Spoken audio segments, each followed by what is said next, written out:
اسلام آباد میں بیٹھے ہوئے ہیں, اسلام آباد سے الیکٹ ہوتے ہیں, اسلام آباد سے اپنی مراد لیتے ہیں, اس کے بعد آ کے کراچی پر بات کرنے کی وہ کرتے ہیں. میں سوال پوچھنا چاہوں گا اسد عمر صاحب سے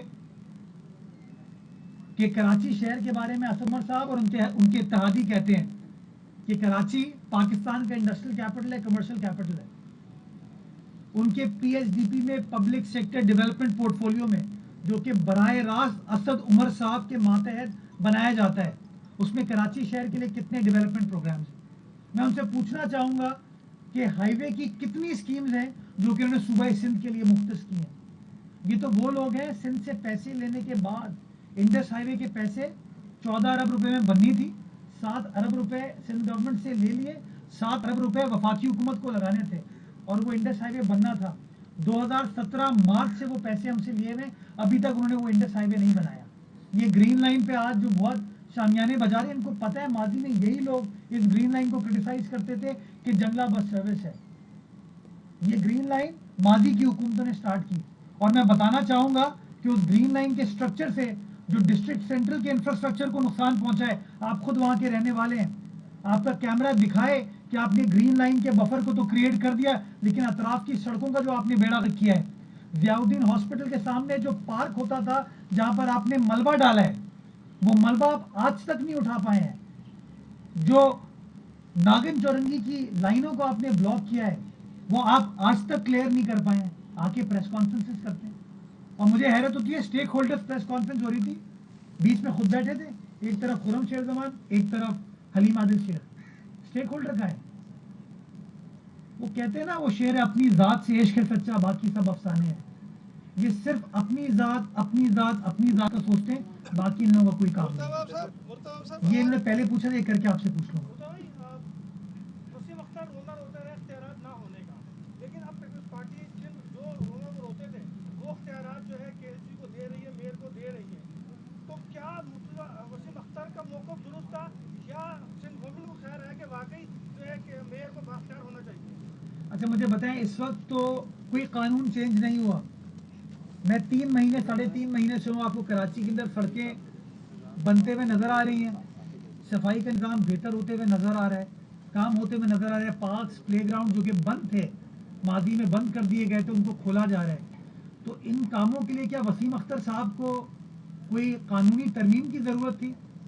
یہ پارک آپ کو نظر آ رہا ہے, اس پارک کے اندر آپ کو گھاس نظر آتی ہے, پانی یہاں پر ہے, درخت نہیں ہے.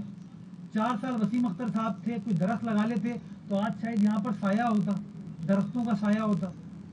تو یہ وسیم اختر صاحب انفارچونیٹلی بدقسمتی کے ساتھ جو ان کے اختیارات تھے, ان کو انہوں نے اس کو بھی صحیح طریقے سے استعمال نہیں کیا, کیونکہ ان کا انٹرسٹ کچھ اور تھا. کاغذات تو یہ پڑھتے نہیں ہیں, پڑھنے کی صلاحیت نہیں ہے ان لوگوں میں. تو میں سمجھتا ہوں کہ بجائے اس کے کہ اپنے کام پر انہیں ترجیح دی ہوتی اور چیزوں کو کرنے کی کوشش کی ہوتی, انہوں نے راہ فرار اختیار کی یہ کہہ کے کہ میرے پاس اختیار نہیں ہے, اور 4 سال تک وہ یہی کہتے رہے کہ میرے پاس اختیار نہیں ہے. وسیم اختر صاحب کی سیاسی جماعت جو آج عمران خان صاحب کو سپورٹ کر رہی ہے, وسیم اختر صاحب خود کہتے ہیں کہ وہ سیاسی جماعت نے کراچی شہر کے لیے کچھ نہیں کیا. تو مجھے سمجھ نہیں آتا کہ ان کی پالیسی کیا ہے, ان کی پرائیورٹی کیا ہے. کیا وسیم اختر صاحب ایک ان گائیڈڈ میزائل ہوئے ہوئے, کیا ہوئے ہوئے, کیا انہوں نے اپنی پارٹی پالیسی کو کبھی مانا نہیں مانا؟ اس کا بہتر سوال آپ ان سے پوچھ سکتے ہیں. میں نے ہمیشہ یہ کہا ہے کہ قانون کے اندر ہمیشہ بہتری کی گنجائش ہوتی ہے, قانون جو ہے وہ ایوالو ہوتا ہے, اور آپ ہمیشہ تھرو ڈیلیبریشن تھرو ڈائلاگ قانون کو بہتر بنا سکتے ہیں. وہ جو لوکل گورنمنٹ کا قانون جس کو آج بھی کرٹیسائز کر رہے ہیں, اس قانون کے اندر ہم بہتری لے کر آئے ہیں. اس کے اندر ٹاؤن سسٹم کو ریسٹور کیا, کس کی ریکویسٹ تھی؟ ایم کیو ایم کی ریکویسٹ تھی, جماعت اسلامی کی ریکویسٹ تھی. کیوں؟ کیونکہ 2001 میں نعمت اللہ صاحب, 2005 میں مصطفیٰ کمال صاحب اسی ٹاؤن سسٹم کے تحت کراچی کے سٹی ناظم بنے تھے. Karachi water and sewerage board کے اندر ان کو کو چیئرمین بنایا جا رہا ہے, سندھ سالڈ ویسٹ کا ان کو چیئرمین بنایا جا رہا ہے. یہ ان کو تقویت دی جا رہی ہے. پولیس ہو, ہیلتھ ہو, ایجوکیشن ہو, ویمن امپاورمنٹ ہو, پرسن ود ڈسیبلٹیز ہو, اس کے اندر ان کا رول شامل کیا جا رہا ہے. اب یہ تھانے دار سے ایس ایچ او سے پوچھ پائیں گے کہ جی کہ آپ کے تھانے کی حدود میں کیا کیا کارروائی ہوئی, لا اینڈ آرڈر سچویشن کیا ہے, اسٹریٹ کرائم کی کیا پرابلم ہے. تو آپ تو مزید امپاور کریں, چیزوں کو بہتر کریں.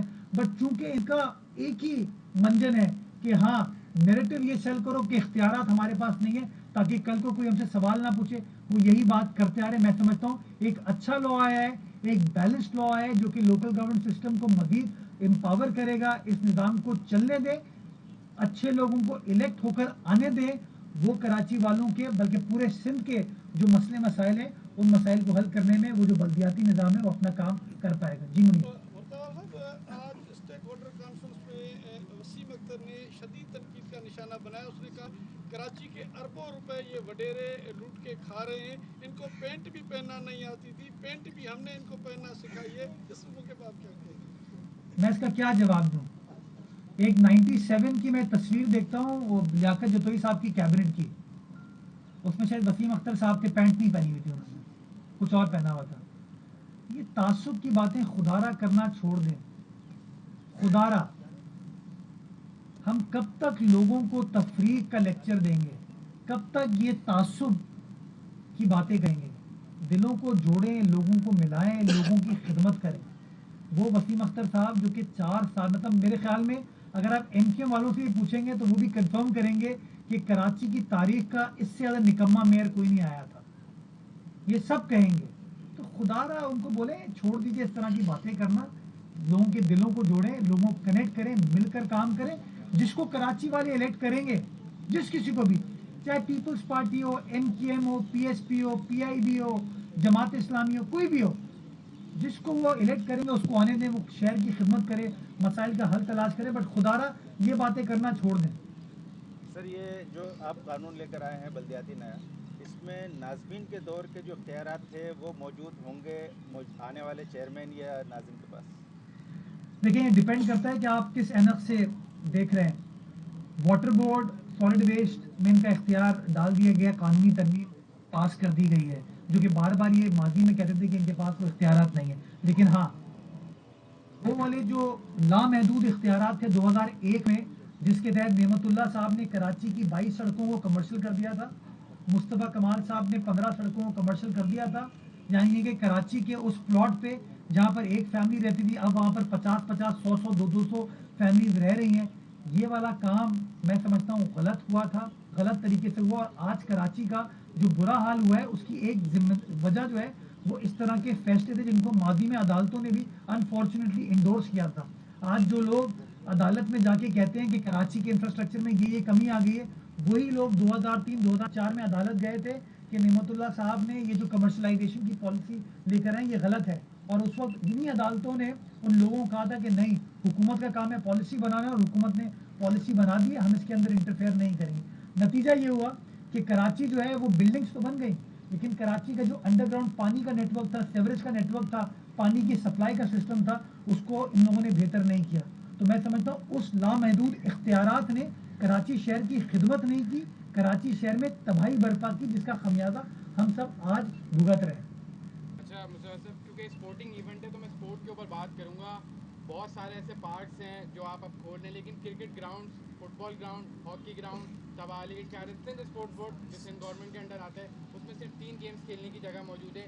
لڑکے کہاں جائیں گے؟ اس وقت بھی آپ آئی چندی گڑھ روڈ پہ جائیں گے تو بےتحاشا لڑکے کرکٹ کھیلنے جہاں ایکسیڈنٹ بھی ہوتے ہیں. گزشتہ ماہ ایک بچہ اسی ایکسیڈنٹ کے دوران مر گیا. تو کمرشل گراؤنڈ سے 10-10 ہزار روپے بچوں سے مانگے جاتے ہیں, وہ گراؤنڈ کے ایم سی کب پرووائڈ کرے گی جہاں فری آف کاسٹ لڑکے کرکٹ, فٹ بال, ہاکی کھیل سکتے ہیں؟ وہ آپ کو پتا ہے نا, ماضی میں انہی لوگوں نے وہ گراؤنڈ اپنے کسی دوست کو دے دیا, کسی اور دوست کو دے دیا, کسی اور دوست کو دے دیا. اب اگر آج میں اس کے کانٹریکٹ کو کینسل کروں گا تو پھر مجھے تعصب کی نگاہ سے دیکھیں گے کہ مرتضیٰ وہاب کا تعلق پیپلز پارٹی سے ہے تو اس نے کراچی والوں سے فیسلٹی چھین لی. تو تھوڑا سا میں سمجھتا ہوں یہ کہیں نہ کہیں اس تعصب نے جو فیصلہ سازی ہے نا اس کو بھی نقصان پہنچایا ہے. آپ کی بات درست ہے کہ کراچی کے پارک, پلے گراؤنڈز کراچی والوں کی ملکیت ہے, اس شہر میں بسنے والوں کی ملکیت ہے, بچوں کو کھیلنے کی اپرچونٹی ہونی چاہیے. میں تو اس پارک کے بارے میں کہتا ہوں کہ جو اتنا بڑا باغ ہے اس کے بارے میں تاثر نہیں ہے, پارک بند ہے. جب میں کسی کو کہتا ہوں کہ پارک کھلا ہے آئیے تو لوگ ڈاؤٹ کرتے ہیں اس چیز کو. بدقسمتی کے ساتھ پچھلے 5 6 7 8 سالوں کے اندر انہوں نے تمام چیزوں کو بند کر دیا, جس کا خمیازہ ہم بھگت رہے ہیں. تو ہم تو پارکس کو کھولنے کا ہم نے پروسیس سٹارٹ کیا ہے, اور انشاءاللہ جو 3-4 مہینے میں نے کام کیا اس کو آپ ان کے 4 سال سے تو کمپیئر نہیں کر سکتے. تھوڑا وقت میرے پاس اور ہوگا تو انشاءاللہ وہ چیزیں میں کر کے دوں گا. سر یہ اسپورٹس کے حوالے سے بات کروں گا. کے ایف سی کا اپنا گراؤنڈ ہے کشمیر روڈ کے اوپر, اور وہاں پر ایک اسپورٹس کمپلیکس بننے جا رہا تھا 4 سال پہلے, لیکن اس کا کام 2 سال سے تعطل کا شکار ہے. اب یہ حالت ہے وہاں پر پرانی گاڑیاں کے ایف سی کی ہیں, اس کا قبرستان بن چکا ہے.